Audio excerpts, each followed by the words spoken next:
Well, it's always a joy to get up here and chat with my friends in La Tip. So, good morning and thank you for this opportunity. As you know, since I'm speaking to this, I'm going to say my name is Crystal Budd. I represent Health Plans for Less.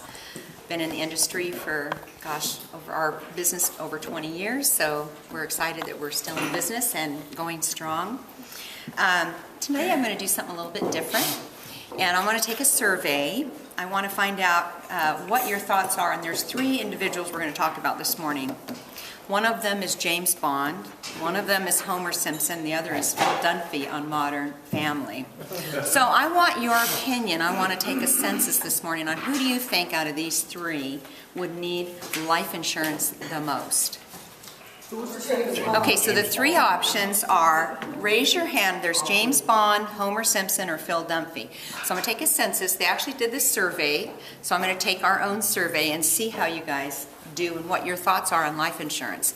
So if you believe that James Bond needs life insurance the most, raise your hand.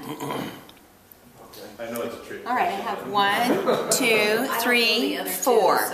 Okay, so I have 4. Can I have somebody write that down for me or borrow your pen? Yeah, 4 for James Bond. Thank you. Okay, so Homer Simpson, how many do you think he really needs life insurance? So we have 1, 2, 3, 4, 5, 6, 7, 8, 9, 10, 11. 11, I think. Close enough. And then, how many do you think would vote for Phil Dunphy on Modern Family? So we have 1, 2, 3, 4, 5, 6, 7. So we'll say 7. Okay. We have 4 for James Bond, I believe 11 for Homer Simpson, and 7 for Phil Dunphy. So let's just explore. I'll tell you what the results were out of this other test that they did, or test market. So who is Homer Simpson? Homer Simpson is the dad on The Simpsons. He's a beloved donut-eating, beer-drinking patriarch of the Simpson family.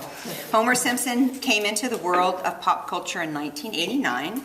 While Homer may drink too much beer, eat lots of fatty pork ribs, work at a nuclear factory, and drive dangerously, I might add, he would most likely be insurable. At regular rates. That's hard to imagine, but it's true, according to Life Happens. That said, during the underwriting process, insurers could find health issues due to his weight and the love of donuts. Maybe diabetes, perhaps, so your diet will matter. But if health conditions like diabetes are under control, people can still get affordable coverage, although premiums may be higher. If Homer had racked up multiple tickets for reckless driving, that could influence the cost of his coverage as well. So, but in the overall scheme of things, the increased cost of premiums compared with the benefit of having coverage would be extremely nominal. With his wife and children at home, Homer really needs life insurance coverage. Okay, so he has children, he has family, he has mortgage. Those are very good reasons to have life insurance. So he's definitely a good candidate, needs life insurance, doesn't he? And despite all of his ways, he could still get life insurance. And he may not get the preferred rating, but he could probably get a standard rating, as long as he didn't have diabetes. All right. Now let's look at James Bond. That was, he does a lot of, what does he do? It says he was created by author Ian Fleming in 1953. The cold yet calculating Casanova and intelligence officer from MI6, codenamed 007. Everybody knows that, right?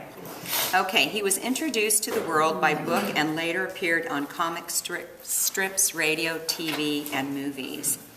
Bond is known to stare down danger and find creative ways to get out of trouble, usually by blowing things up along the way and rescuing the damsel in distress, right? That's what James does. He does so good at that. James Bond is the quintessential adventurer, always on the run and always nearly escaping death. Despite his inclination to live life on the edge, he does not have a spouse or any children, and therefore does not really need life insurance like most people, characteristically. On the other hand, James Bond, because he has no dependents, he may want to do a life insurance policy for his future for retirement.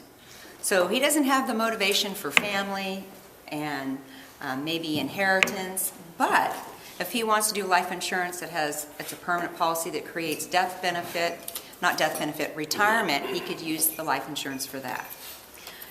Could he have potential problems getting it? Yes, if he does certain high-risk things, they can't get insurance. So it would depend on the type of risk that he's involved in, or this person may be involved in. So, all right, let's look at Phil Dunphy on Modern Family. And he's a husband to a strong-willed Claire Dunphy. Anybody watch that show? It's hilarious. Phil is a quirky real estate agent who has 3 kids and lives in the suburbs. He is known for being a bit sentimental, funny, and accident-prone. Anybody have any of those in your family? They're always getting hurt. Okay. As the primary breadwinner for the family, Phil should invest in life insurance to protect his wife and children. So what else could he get? He definitely needs life insurance, and he probably needs accident insurance as well, since he's very accident prone. And we do offer a lot of that too. We sell that as well. So statistically on their, what do they say? When they ran this and people responded outside of this group, their survey, thank you. The highest was James Bond actually got the highest percentage of people that said they thought he needed insurance, and he's probably the least likely one for others, to take care of others. So I thought that was interesting. And then the next was Homer Simpson. They connected the dots between the children and the family and the home and taking care of those needs. And I think a lot of people just didn't know who Phil Dunphy was. They were like, who is he? Had they said Modern Family, they might have gotten more response. So interesting what the American public thought about who needs life insurance. And so most of us don't really realize, why do we need life insurance? You know, it costs money, it makes no sense, but it's really there for lots of different reasons. Married people need it especially. Let's say you're a young couple and something happens to your spouse, maybe you bought a home. Now your spouse can't afford to buy the home because you lost an income source. So it's really important as a young family or a young couple, even if you're newly married, to get some life insurance, even if it's just to take care of the mortgage, or if you have school debt or things like that. It doesn't cost much when you're young, okay? Very inexpensive. Married people with children, that's very obvious. Again, we all have family, again, mortgage or rent, living expenses. If you want your children to go to college, it's something you need to consider. It's expensive. If something happens to your spouse, you may not be able to have those children go to the college of their choice if you don't have something in place. You have to settle for something else, and that happens. A single parent, gosh, you're the one that's the breadwinner, the chauffeur, the cook, the caregiver, all these things. You really need to make sure that you have life insurance in place to protect your children. Because if something happens to you, who's going to take care of all of that, right? So single people or single parents, really, really important. Retired people, what kind of life insurance do they need? A lot of people say, well, my house is paid off, I don't need life insurance. What about burial expense?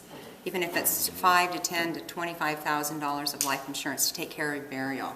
And we can work with Kathy DePerry and set that up so that you can assign it to her and she can take care of everything. Simplify your life. So when you die, nobody has to make any decisions. You just call her. She takes care of it all. So we can work with her and help set that up for you if you want to do that. What's that? Business owners, yes, need life insurance as well. Of course they do. You know, we just to give you an idea of what kind of we sell life insurance, but we have life insurance. So we bought policies on Ron and Ken as business owners, so that if one of them happens to die, it buys out the other. They call that a buy-sell agreement. And so there's no problem with the spouses being taken care of. We have life insurance that has living benefits. If I get cancer, heart attack, stroke, a disability, paralysis, all kinds of things, chronic illness, I can access money to that. I have life insurance that is term, that is short term, that is return of premium at the end. If I live, I get all my money back. I have life insurance that, trying trying to think, has a cash value that I put in my, instead of putting in IRA money to an IRA, I take that $6,000 a year, I dump it into my life policy, because if I died today, he's going to get $350,000, but if I live, I'm going to create income for life on that. So I sell it, but I believe in it, and I have all of these different products for different reasons, and they're all going to, at one day, help my family, or help me. I hope I outlive that policy so I don't die. I thought you were going to say outlive me. No. But, you know, life Sure insurance... that's what you were going to say. Yeah. Well, statistically, that is true. I should outlive him, statistically. But I could get hit by a car tomorrow and die. So, and I will tell you, we have a couple of really sad stories in the history of our life insurance business. We have a dear friend. He was our groomsman, man of honor. Broomman. I was like, yeah, best man. What's his name? It's early. He was our best man, and he was traveling, and he said, I'm going to come back and get life insurance when I get back.